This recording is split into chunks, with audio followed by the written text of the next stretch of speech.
We still do 7 NUFC Matters shows for free a week.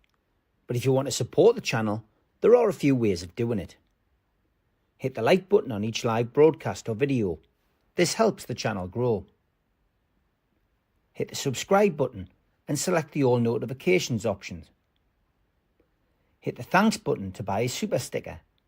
You can do this on the live chat too. You can also join our Patreon page or buy us a coffee at the link in all of our video descriptions below. We are also looking for sponsors. If you want our latest advertising rates and how you can get involved, then email John at nufcmatterspodcast1892@gmail.com. Thanks for watching.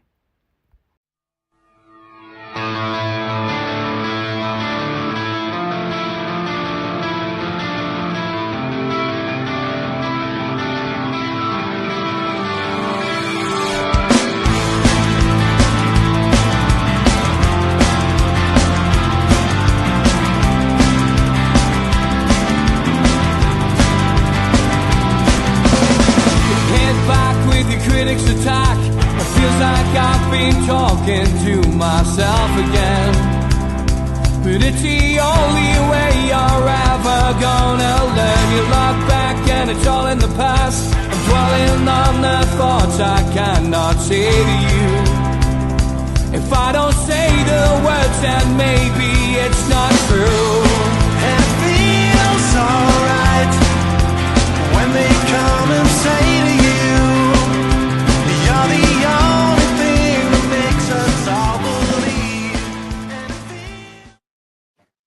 Good morning, welcome to NUFC Matters with me, Steve Wraith. It is a live Q&A and welcome to everybody in the chat as well. Get your questions in if there's anything you want to discuss over the next hour, football or not football. As you know, those of you who are regulars, then feel free to chuck a question in. I'll do my best to answer it. So yesterday, what a day it was as a Newcastle United fan. Frankfurt rejecting Newcastle United's £70 million bid, and then various media outlets trying to suggest that Liverpool were then going to test our resilience with our striker, Alexander Isak, with no substance to the story. And then Newcastle coming out quite clearly and responding to that media speculation, because I think that's all it was, with a clear message to anyone, and that is that Alexander Isak is not for sale. So Alexander Isak not for sale. I think we already knew that. The club have said it many, many times. Still got a 3-year contract in negotiations. We hope sometime soon to extend that contract. But Newcastle firmly focused on adding to the squad and bringing in a new striker. Callum Wilson, of course, has left. His contract was up, decided not to go on a pay-as-you-play deal, and now Newcastle looking to recruit a player, of course, in Ekitike, who essentially was a target a couple of years ago. And a lot of people are saying that they feel that you should never go back. Some people using the analogy of relationships, which I find quite interesting, more or less saying that once you've been spurned, you should never go back and ask the same question to the same person because you're going to get the same answer. It's a fascinating scenario. It really is. And how far we have come over the last 4 years since that takeover went through. We were scrabbling around to try and get loan deals in transfer windows. But now Newcastle are looking again to break their transfer record and bring in an exciting forward who, it has to be said, had a tough time at PSG, but who wouldn't, playing in a team full of stars like that.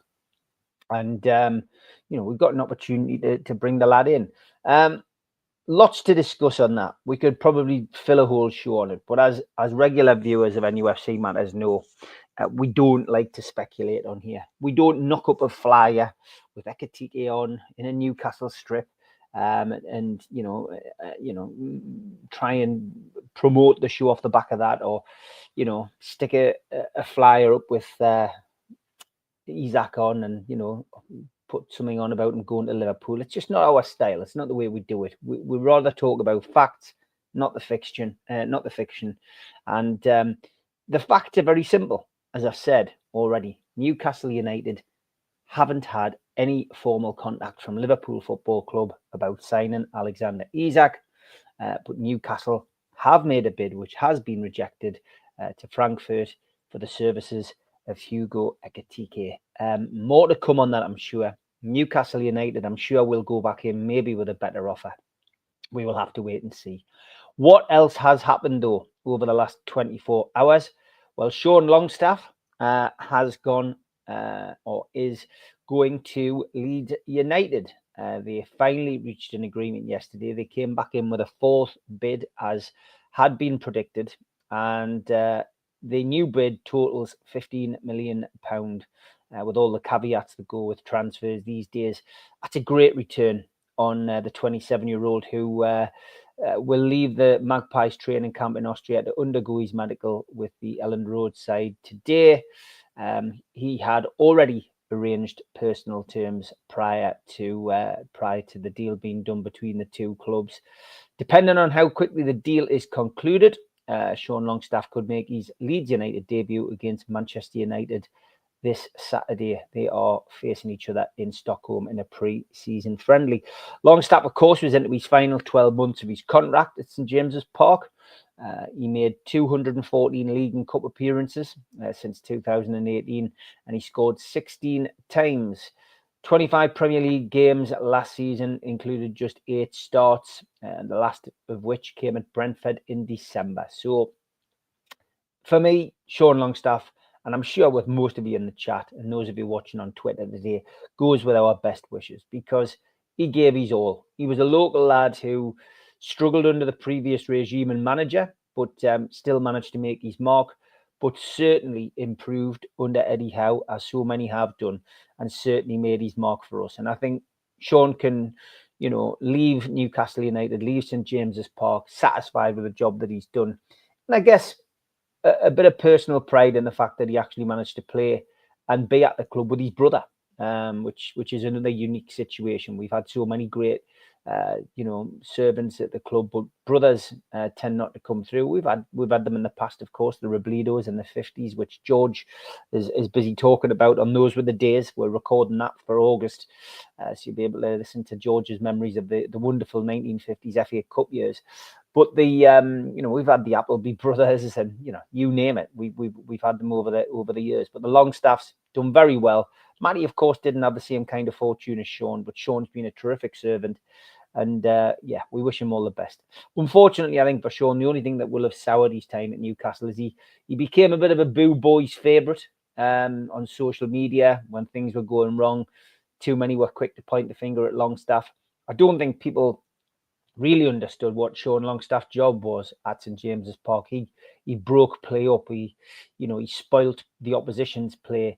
Yes, he gave the ball away at times, towards the back end of his time at St James's Park. But overall, the good times far outweighed the good with Sean Longstaff, and he's been a wonderful, wonderful servant. And as I say, he goes with our best wishes.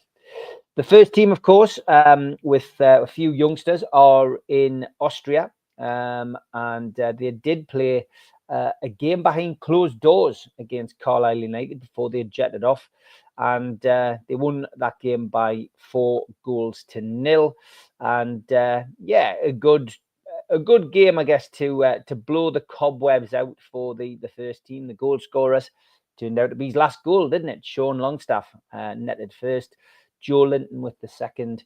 Then we had Murphy and Parkinson weighing in with the third and fourth goals. There's never really a great deal you can take from those starting lineups, but for Newcastle United, the starting lineup was Pope in goal, Shahar, Trippier, Murphy, Lascelles, Willock, Longstaff, Miley, Asula, Sanusi, and Neve.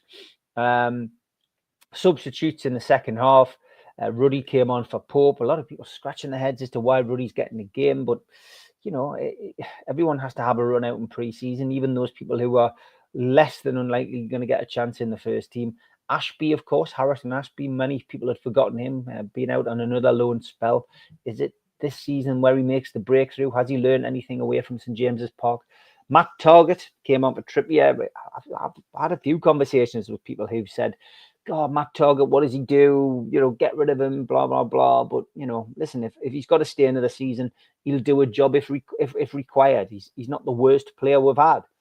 Shaw came on for Murphy, Botman for Lascelles, Joe Linton for Willock, White for Longstaff, Hearns for Miley, Barnes for Asula, Murphy for Sanusi, and Parkinson for Neves. Some of those young players. It'll be interesting to see whether the likes of Neves, Sanusi, Ashby can still be considered young. Murphy, of course, who's been on our radar as fans for many, many seasons. Is it going to be his breakthrough season? It will be interesting.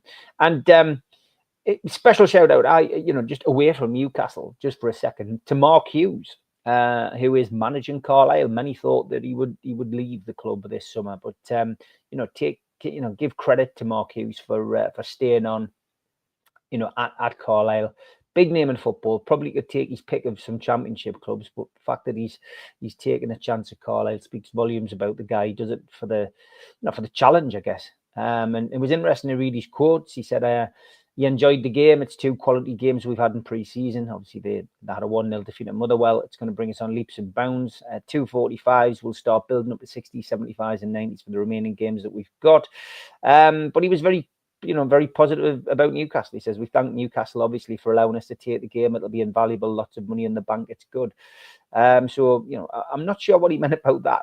Did they get paid for coming up and playing Newcastle? Maybe they do. Maybe they don't. I'm not sure. Obviously, it was behind closed doors. So, but yeah, interesting anyway. Did they get paid? They must do. Sean Neave, though, and Harrison Ashby and Shahar and Hearns and White all getting valuable run out. It will be interesting to see if any of them break through this season. Coming up at the weekend, of course, many of you, like myself, will probably be heading to Glasgow to see, hopefully, Alanga make his debut. But yeah, Newcastle taking on Celtic, going to be a hell of a day, a hell of an occasion. Wonderful atmosphere, I'm sure. And a chance for Eddie Howe again to give a few faces a run out. It's a big match, this, and it's the Adidas Cup, of course. Newcastle sponsors, shirt sponsors are Adidas, so it's a big game for them.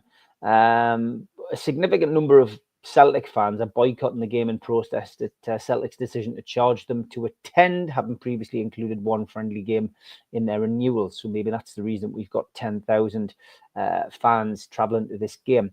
Our last visit to the east end of Glasgow was 2004. I always thought it was a bit earlier than that, but saw the same situation unfold, which resulted in a crowd of 20,000 compared to the 60,000 present for the game in 1999. They are expecting 40,000 at the match at the weekend. Live streaming is available for this game if you've bought into Newcastle United's pre-season friendlies buy-up plan. You'll be able to watch the game live, and there is going to be a match program for this. For those of you who collect programs, that will be on sale at the ground. I'm pretty sure you'll be able to buy it online as well. I think they're priced at around about £4. Newcastle are set to play in their new blue third kit as well, just for those of you who are thinking about what shirt should I wear when I'm heading up there. But yeah, blue third kit they're going to wear. Following 3 low-key kickabouts, 2 wins and a loss, Brendan Rodgers' side starting to get ready for their season start. Of course, it starts a little bit earlier. Ahead of our visit, they take on Sporting Lisbon on the Algarve tonight. So we'll keep an eye out and see what the result is of that game. Just talking about the pre-season TV coverage, which I was talking about before. Newcastle have made all 6 public pre-season games available to watch via the club's official website and the app. Mags Plus members, it's $9.99. Mags and Junior Mags, $19.99. Non-members, $29.99, and match passes, $4.99 or $6.99 per game. That obviously varies. You can find all the details of that on the website. So get yourself onto there. As for the National League Cup opposition, that's been announced. Newcastle under-21s have been paired with 3 of last season's 4 opponents: Boston United, Gateshead, and FC Halifax Town. The only new group stage opponents will be Scunthorpe United rather than Tamworth, with Group D completed by the under-21s of Leeds United, Middlesbrough, and Sunderland. As was the case last season, the under-21 sides each play all 4 National League clubs away from home, but don't meet each other, with the top 2 teams in each of the 4 groups advancing to the knockout stages. 6 National League sides turned down a place in this season's competition. They were Altrincham, Carlisle, Eastleigh, Hartlepool, Yeovil, and York. Newcastle exited at the knockout stage last season on penalties at Altrincham. So there's a little bit of news on the younger sides. Old boys moving. Big story was Andy Carroll. Watched his interview as well, which was quite interesting. He is signed for National League South side, Dagenham and Redbridge. Interesting interview. He's saying he's it's not about the size of the club and where to play. He wants to play where he's happy. So he sees a challenge and he's going to there. So good luck to him down there. And Jack Ross was the other bit of news that's broken this week. They have given him a newly created position called Head of Football Strategy, and this is his 3rd permanent role in as many years. For Jack Ross, the former Sunderland manager, of course. He arrived as head of coach development at the academy in 2023 and then switched to being the head of strategic technical football partnerships. So from his perspective, I guess a lot of people are describing this as being a buffer between the new, director of football and Eddie Howe. Eddie clearly gets on with Jack Ross, so maybe this isn't too bad an idea, and hopefully, like we've been suggesting on a couple of shows this week, they are maybe building with Eddie and building with Eddie's cooperation. What I mean by that is, they're not just going to plonk somebody in and say, right, Eddie, get on with him. They are actually using this opportunity to build a team which can help Eddie and Eddie can work with. So it'll be interesting to see how that pans out. But yeah, Jack Ross seems, come in, got a bit of stick, of course, by people on social media because of his former employer. But, clearly good at what he does. And like I said on the podcast a couple of days ago, 4 years ago, this guy probably would have been our manager under Mike Ashley following Steve Bruce. So, we're going in the right direction, putting square pegs in round holes is a thing of the past. We also confirmed as well at the start of the back end of last week, wasn't it, Friday, that Martin Mark has arrived as part of the backroom staff as a specialist set piece coach. He's come from Denmark, where he's just helped win the Super League in Denmark. So his set pieces certainly helped the club. We also confirmed that we've got 11 first-year scholars joining the academy. So congratulations go to Sam Alabi, Jack Callahan, Luke Gilligan, Oliver Holland, Mason Miley, Michael Mills, Noah Morgan, Ethan Dweeney, Thomas Old, Jack Patterson, and Sam Pennington. 8 of those players appeared for the club's under-18s last season, including Mason Miley, who is the younger brother of Lewis and Jamie. And Ethan Ndweni is the younger brother of Michael Ndweni, who is also at the club. So yeah, that's your update really on Newcastle United as far as what's gone on behind the scenes. Alfie Hutchinson, of course, we brought that news last week to you that he has completed a move from Rangers, and he is going to boost the club's academy squad as well. Okay, let's get over to your questions today. Morning, John. He says, there's a feeling that if we can get somehow get Ekatike over the line, our prospects next season will take on a whole new look. What's your hunch? This is the right move for Newcastle, really, for me. He's 23. He's a young player, and he will bolster our forward line. Let's face it. If Dominic Calvert-Lewin came in, would you be as excited, to bring in somebody like Ekatike? And of course you wouldn't. It would just feel as if it was like for like. It would feel as if we were replacing one player who's had injury issues with another. Dominic Calvert-Lewin, I wouldn't turn my nose up at him if he came into Newcastle, but this is the kind of signing, Ekatike is the kind of signing, if you're serious about maintaining your position in the Champions League places, if you're serious about winning another trophy and not having that Carabao Cup as your only trophy to show over the next few years, this is the kind of signing that you need to make to show that you're serious. Alanga is a serious signing. It's a good signing. It's a signing which improves our squad, which gives competition to the squad, because Jacob Murphy had a great season last season. Technically, almost on par, him and Alanga last season, with goals and assists. So suddenly we have another guy, another player in who can do the business. Ekitike would be the same. You bring Ekitike in, you've suddenly got two strikers alongside those players that we've got around them, who would strike fear into any back four, and I mean any back four. So I think, yes, it will take on a new look, but it gives Eddie Howe options. He could play Ekitike up front on his own. He could play Isak up on front on his own. He could play the two of them together. So, yeah, of course it does. It does give you that kind of new feeling. And I hope they push on. I hope they do. Forget what the media say. Forget what amounts the media are coming up with about how much we can spend. They know nothing. They know absolutely nothing. They know tidbits that they're getting from agents, from maybe a source at the club, whoever. But let's face it, the only people who know are Newcastle and Frankfurt. That's what matters. Not John Bloggs down the local pub. He knows nothing because of the WhatsApp message he's had from somebody who knows somebody who knows somebody else.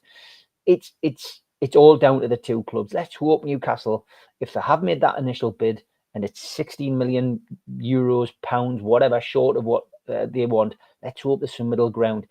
The big thing will be that Ekitike and how he feels. Does he want to come to Newcastle?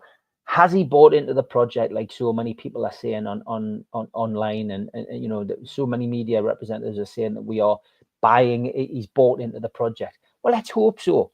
Let's hope it was his agent who prevented him from coming last time, because and let's hope his ambitions to go and do something at PSG. Let's hope that's the only reason. Let's hope he is impressed with Eddie Howe. He will have watched Newcastle's progress. He will have seen that we've been in the Champions League and did well against PSG. So many positives for Newcastle here.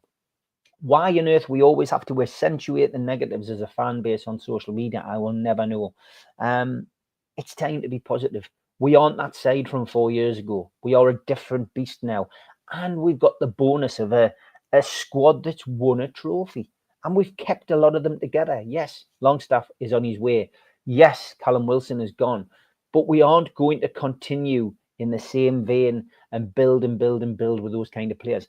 We have to let them go. And as I've said before, there will be times when there's a big name player has to go.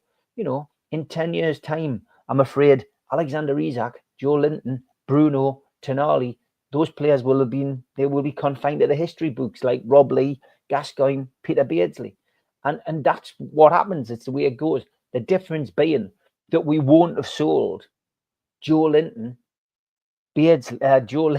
Tonali, and Alexander Isak to finance the new stadium. We'll have sold them because it was time to sell them, because it's helped us bring in better players and players that have helped us progress. That's the way it works when you're a big club. And we have to have, as a fan base, that big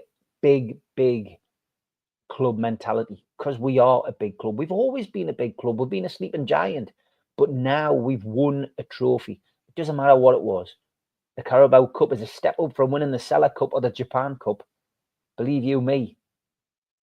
So for me, yes, I think, it will change things, John. Will he be lining up in black and white come August, or will he be in red? Who says that Liverpool even want him? Who says Liverpool even want him? The media say. And the media spun that line yesterday. I came in, I'd heard the news. I put Sky on for a couple of hours in the background while I was working on the computer. And literally, Keith Downey changed his story 3 times on Sky. He changed it 3 times. Why? I don't know. Is it because he's picking up things on the phone? He does it the thing, and then someone says, no, that's not right. So he goes with that. Is it because he goes onto Twitter and sees what one journalist saying, and that seems more popular than the next? Who knows? But he's got a job to do. But for me personally, I genuinely think that if he's the right fit, if he wants to come and his agent doesn't interfere, and we match We match a price or match payment terms with Frankfurt. Of course he's going to be in black and white. Why wouldn't he? Why would he go to Liverpool? Newcastle beat Liverpool in the Carabao Cup final. Yes, Liverpool won the league. Newcastle could have won the league if they'd had a little bit more luck. We could have done the treble last season. And that, people might think that's, hilarious for me saying that, but we could have done the treble. We weren't a million miles away from winning the league. If we hadn't had such a bad start, we could have won the league last season. Who's to say that we can't do that? It's just one of those things. I'm passionate, as a lot of you are in the chat. But yeah, listen, it's my opinion. Do I think we'll get Ekitike? I have a good feeling about it. So yes, I think black and white. I really hope Ekitike happens. He's lightning and he's a little raw. He'll have the ideal manager to sort it. But if it doesn't happen, are you confident we can still have a good window? Yeah, I think we will have a good window. We've got money to spend, John. That's the difference. We have been very cute and very careful with the PSR. Eddie's had to get blood out of the stone with the squad he's had. I think, but the fact that we've let Wilson go, the fact that we've let Longstaff go, Eddie won't let players go unless he's confident the players coming in. And remember that little slip of the tongue that we had from Alanga in his interview about I've spoken to other players. That's certainly what we all took from that he'd spoken to other players who potentially are coming in this transfer window. He's clearly excited, and that's obviously if that is what he meant, and he does mean that he's spoken to potentially incoming signings, that we've got a lot to be excited about. But yes, 100%, I can say that we will have a good window. This window will be probably the most exciting window, I think, since Newcastle United were taken over and we started bringing in the likes of Trippier, Burn, etc. Yeah, John's always on fire with questions, Les. Always. Darren says, Liverpool trying to bully ourselves into selling Isak on the cheap at 120 million. What a joke. A player worth at least 200 million. Liverpool will only double what we paid for him. Darren, Liverpool haven't even contacted Newcastle United. They haven't done that at all. It's a Sky story. I watched it develop yesterday with Keith Downey. It hasn't happened at all. So no need to worry about that. No need to worry at all, Darren. Forget it. It's rubbish. It's literally a fabrication. It's as simple as that. That hasn't happened. And Sky are now having to run it. I'm sitting now watching the Sky ticker tape, and it's saying that Liverpool have not contacted Newcastle United at all. So there we go. It's as simple as that. Would our chairman sanction an Isak sale to one of our rivals? I very much doubt it, John. I think if Isak leaves in the future, I think he will go abroad. I don't think he will go to any of our Premier League rivals. Not a cat and hell's chance of that happening, in my view. Keep Isak and agree terms for Ekitike. Kevin, 100% agree, mate. 100% agree. We're a big club, man. We are a big club. 100%. Good morning, Stephen. Hope you're well.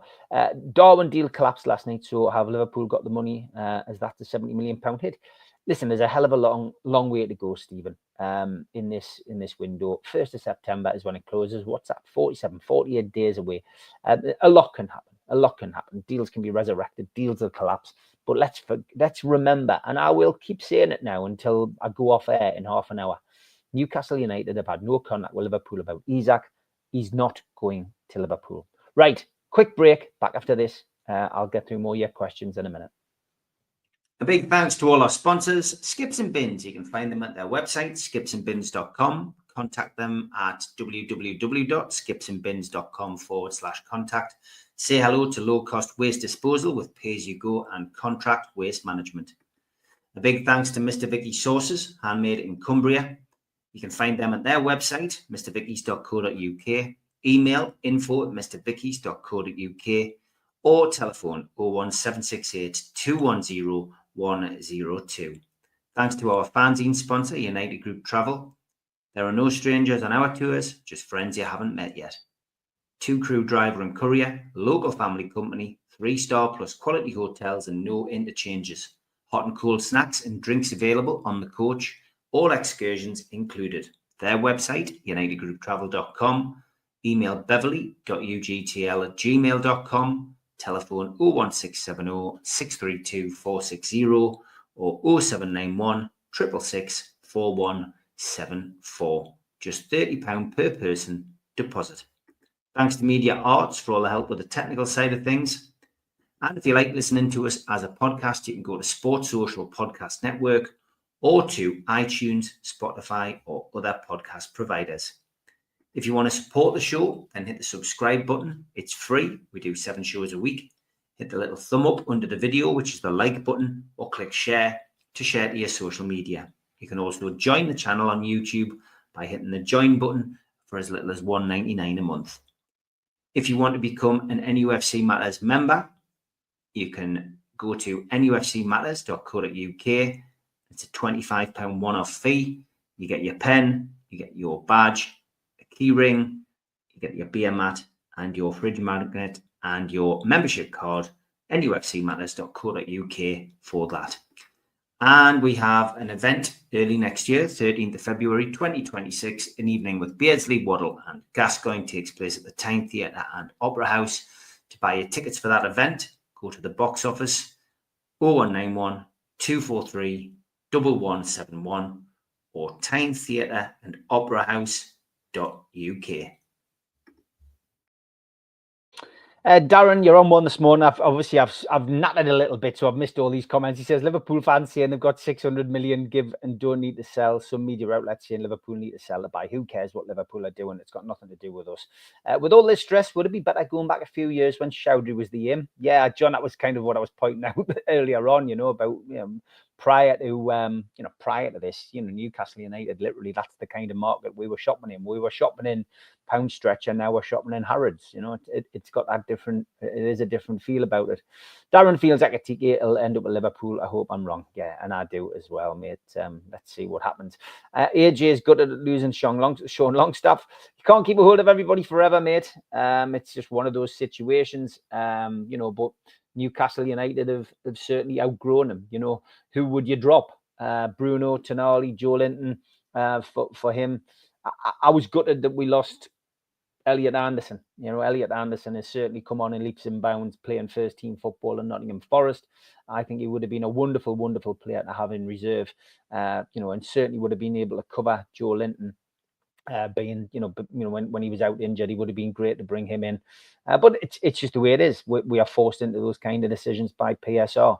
And that's what happens. Darren says it's a shame to see Sean leave, but if we bring in a better upgrade, it's a good move. And I think we'll continue to build. We need to have 2 11s competing in the Champions League, competing in any European football. You need to have 2 11s, and let's hope as well, like I said earlier on, that we have a couple of players from the youth setup coming through. Sean Neves has had a bit of time. Murphy's had a bit of time. Sanusi, these players have had another run. At the club. Let's hope that they're the ones who essentially can break through.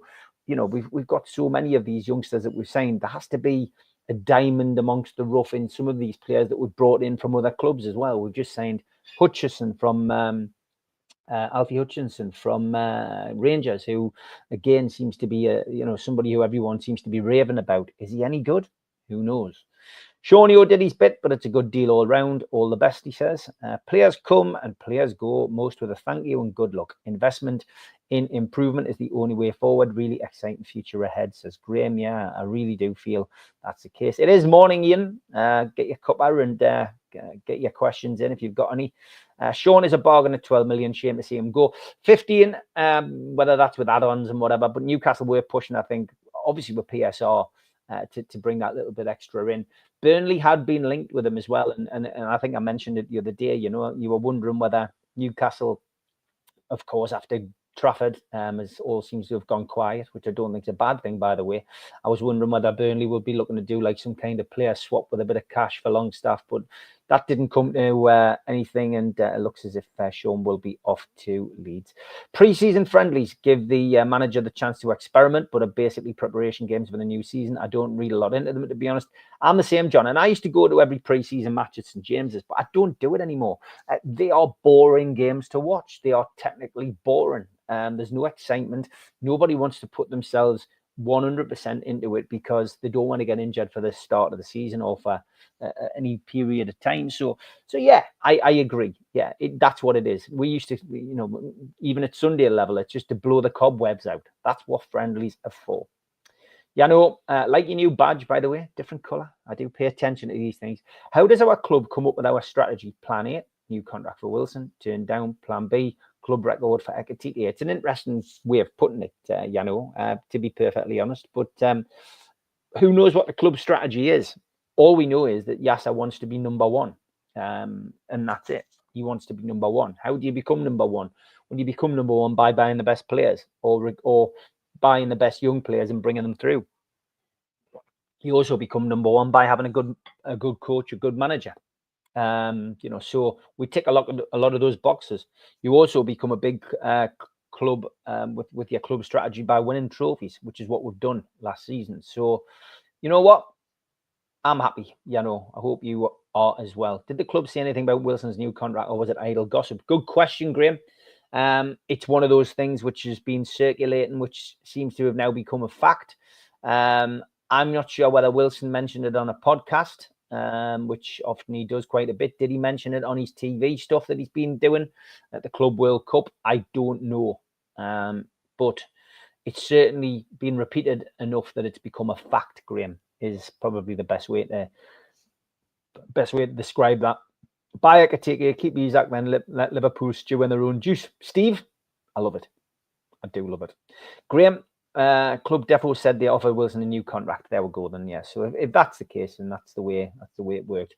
10,000 away following for a pre-season friendly says it all. Bit of a confidence surrounds our club these days. Yeah, and it's a good trip. It's only, a couple of hours up the road, or by rail or whatever, however you're going. It's a great chance for Newcastle fans to get their pre-season training in by having a drink and practicing with their vocal cords and trying out the new Alanga song, whichever one gets adopted. It'll be interesting to see. I quite like the Oasis one though. Let's hope it's that one. It'll be interesting to see who starts it off. Plenty of clubs only have one striker. In fact, most clubs, we've got Asula, Gordon, J7, Alanga, who can stand in. Yeah, I mean, I get where you're coming from. Asula, yeah, I would say probably still looked at as a striker in some way, shape or form. Anthony Gordon, I think for England did great. Hasn't, in the formation that we've played, one up front doesn't benefit from that. Joe Linton certainly could play in a two, holding the ball up, being the big man, being the the Toshak to Keegan, trying to use an analogy, the Super Mac to Tudor. Alanga can stand in, of course. It'd be interesting to see what Alanga's like up front. But yeah, listen, we have got attacking options. That is the big thing. Ian says he doesn't listen to the press nonsense about Isaac and Ekitike. It's utter bollocks. And I agree, Ian. I do think it is. Most of what the press say is utter bollocks with regards to Newcastle United. There, I said it twice. It still makes you wonder if we'll bring in DCL on a free. I mean, look, Dominic Calvert-Lewin wants to stay in the Premier League. I don't think he's a bad player. Obviously, he's had his problems with injuries. Would I be upset if Dominic Calvert-Lewin came in instead of Ekitike? I would be slightly disappointed. Of course I would, because, being linked with a player for £70 million and then bringing in somebody on a free transfer, it would be typical Newcastle, wouldn't it? But yeah, listen, Dominic Calvert-Lewin could do us a job. It means we're not short in the centre forward department. As we already mentioned there, we've got other options if the Ekitike deal did fall through. But let's wait and see. Let's wait and see. Let's not speculate. Let's celebrate when Ekitike is wearing the black and white shirt. But listen, Dominic Calvert-Lewin could still do a job in the Premier League. Certainly could come in and do a job in the Carabao Cup, the FA Cup. And he might have that one season where he's fully fit. So listen, who knows? But I don't think it would be bad. 28 years later, 9:30, so I'll not be here long. Watched it yesterday, Roger. Absolutely superb. Keep an eye out for a young lad who I gave an acting break to, young Alfie, who plays Spike. Wonderful to see a young lad who we gave an opportunity in a film make a big break, and he's in the next one as well, of course. Ian says, I've said it for years, PIF aren't messing around when they say number one, and they were very honest about saying it would take time. Of course it would. You know what? Fantastic to be part of this. It really is. Gary says, what are your thoughts on Sky and its long-term coverage of our club, both in reporting and on live games? I just think, we can all feel paranoid, can't we, Gary, about the way that, for example, a Newcastle game, when it has, when we have people covering it, it always seems to be biased against Newcastle. I think Keith Downey has done a reasonable job as a reporter for Newcastle. I just think, unfortunately, he just sometimes gets led up the garden path with some of the stories that he gets fed, and maybe he regrets it, maybe he doesn't. But these people aren't Newcastle. These people aren't Newcastle fans. They're just doing a job. Pete Graves is a Newcastle fan. He always has been, but he works for the club. So is he ever going to be impartial and say something if the club need criticising or whatever? No. He's got a cushy little number on the set. He does his own talk-ins, and he works within the clubs. Writes a program at the club, does various things. He did the big presentation for the club at the end of the season. So there's lots of people cover Newcastle. But what do I think about Sky as a whole? It could do better. If it was a school report, could do better. Ekatike has agreed personal terms. By all accounts, a first bid for any player is never accepted, says Ian. I mean, listen, if he has, great. We don't really know what's going on. We only know what we're being fed by the media, which is usually a load of bull. Let's just wait and see how it pans out. We're always going to speculate. We can all speculate, but it's our position. I see it on NUFC Matters, not to fuel any fire and not to make any statements and say anything. As you know, we don't like to do that. It's not time for Isak to leave yet. Maybe next summer, as Isak value will still be high. Darren, why next season? It's time for Isak to sign a new contract. It's time for him to sign on the dotted line, get an improved deal because he's earned it with the 2 years that he's had at the club. It's time for Newcastle to get real with the project and say, Alexander, we want you to stay here. We want to win the Premier League with you. We want to win the FA Cup again. We haven't won that for many, many years. We want to win the Carabao Cup and defend it. And we want to go far in the Champions League. Our ambition is to be number one, Alexander and Isak, and we want to do it with you. So that's what we want to do. And next summer, Keith Downey chucked that into his interview yesterday. Newcastle won't want to sell Newcastle won't want to sell Alexander Isak. Maybe not until next year. They don't want to sell him, man. They don't want to sell him. From what I've seen, if we go to the asking price of 86 million, I think it's one of those jobs where in a couple of years' time you say, what a bargain. I agree. Yeah, listen, you've got to pay the price. Harry Kane, £100 million.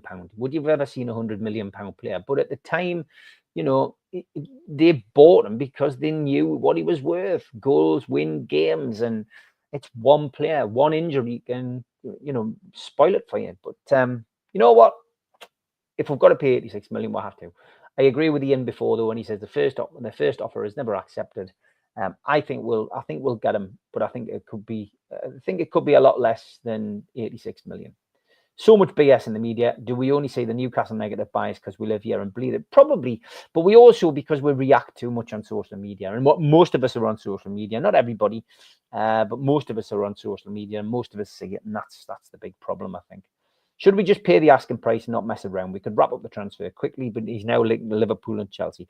He's not, well, he's linked with Liverpool and Chelsea by the press. I'm sounding like a broken record every time I answer you, Darren. Nobody ever goes in at the opening price. You don't go and buy a house and say, I'm going to pay you the asking price. You're always trying to get a deal. It's human nature.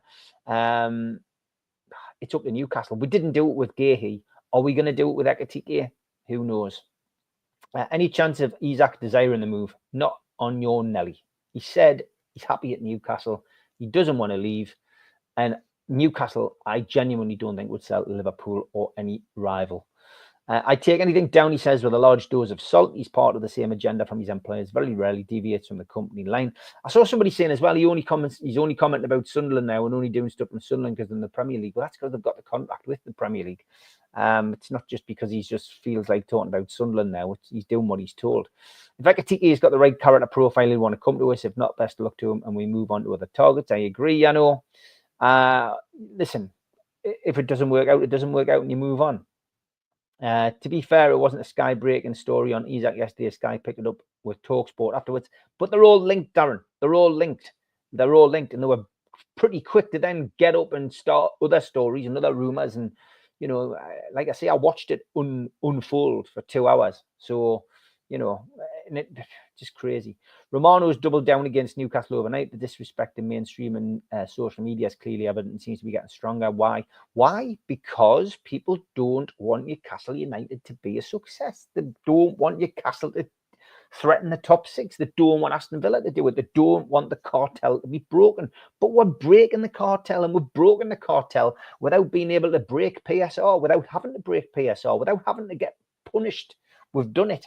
So, yeah, Romano, discussed him last night with George. You know, he just sits in the house all day looking for links, translates them and puts them up as if it's him getting information. Yes, now, because of such a huge social media following, you'll have contacts with agents and this, that, and the other, but just ignore. It's just more clickbait. Why just pay a price if you can get it cheaper? Do you do the same with the house? Which is the analogy I used. Seems an odd idea. Yeah, that was the analogy I used.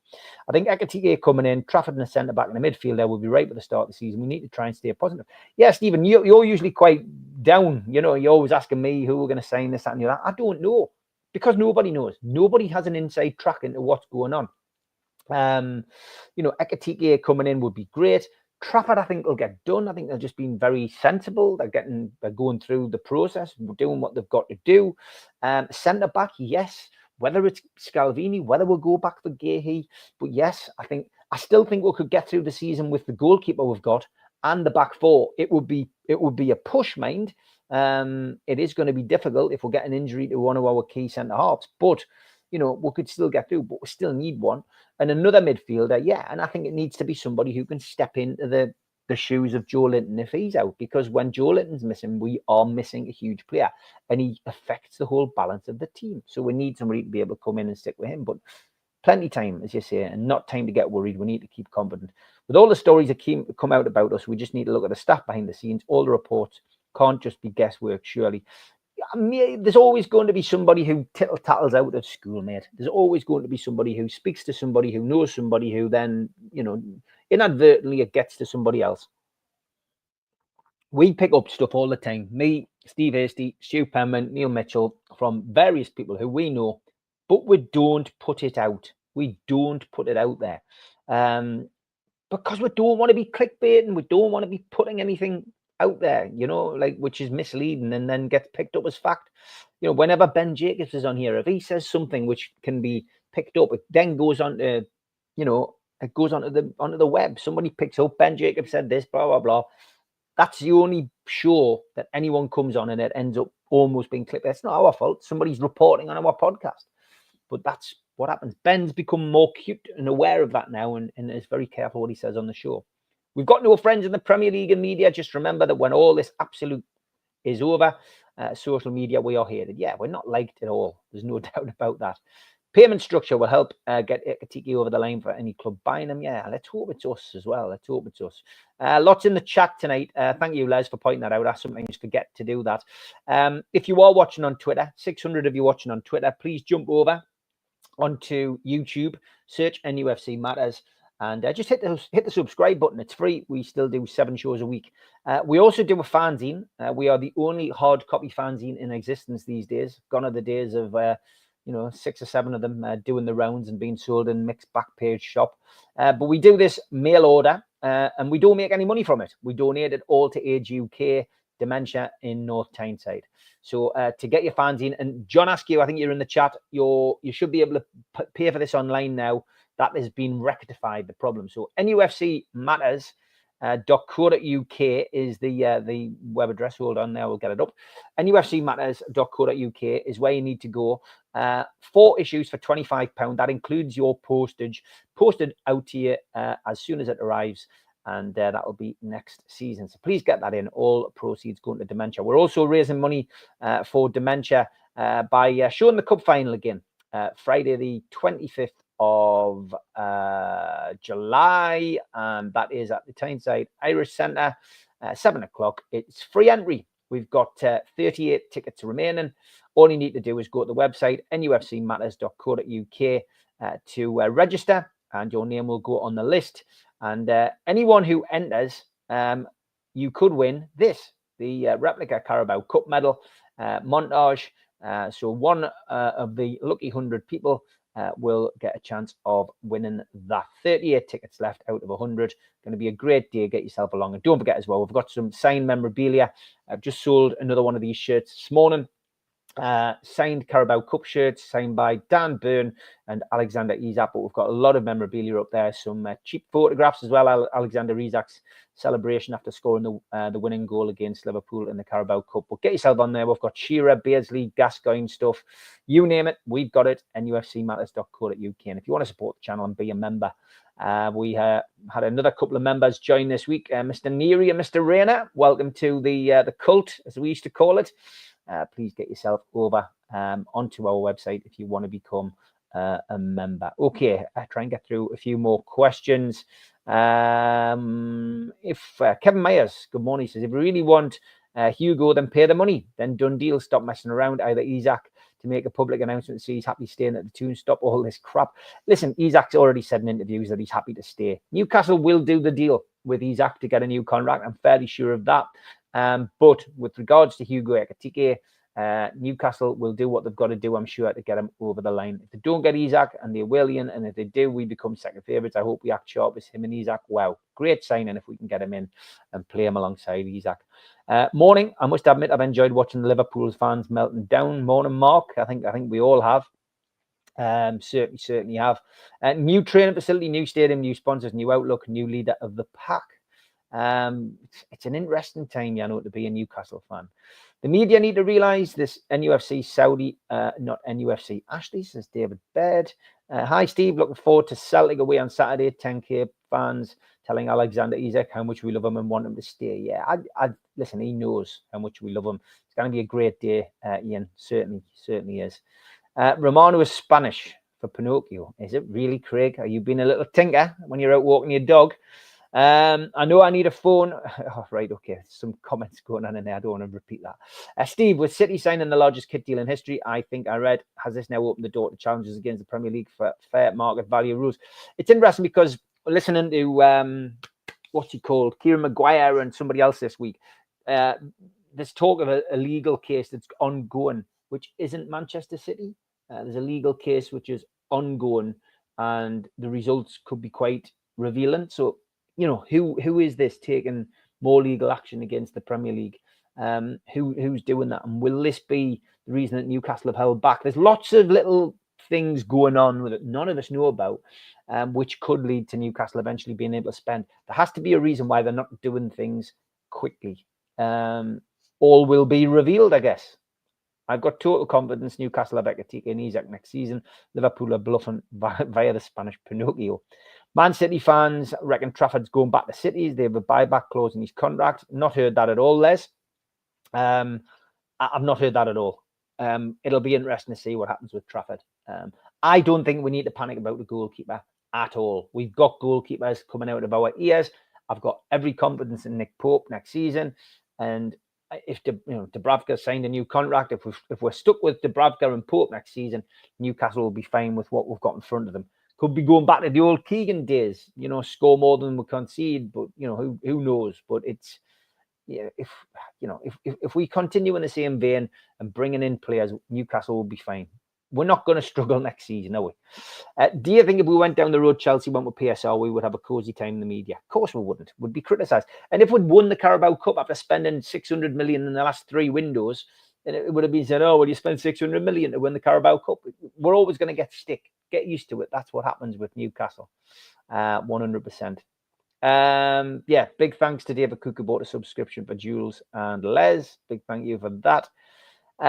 Liverpool need to sell to buy. They've made no bids despite knowing Ekitike's price and Isak. They rejected 60-ish for Diaz and won 86 million. Ekitike buyout, they're bluffing. Yeah, they are bluffing. There's no truth in this at all. I don't think people comprehend when PIF and Yasser literally say not for sale at any price. They actually mean it. I blame years of Mike Ashley and so-called Big Six arrogance. Dan, you're right, 100%. Yeah, there's Stockholm syndrome, which we've referred to time and time again. We'll get wrong by, I can't remember who it was. Somebody told us off. You shouldn't keep using that. But yeah, we do have that kind of, oh, this is what's going to happen kind of feeling. It does come back every now and then. I'm very confident that this window is going to be a very good window. Eddie needs a keeper here. It's in his contract. Naughty, Craig. Naughty. We had to get Blackamidos in because of the PSR. We did need to keep Dubravka because we didn't want to go into that situation where we ended up playing a third choice keeper in the final like we did the previous time.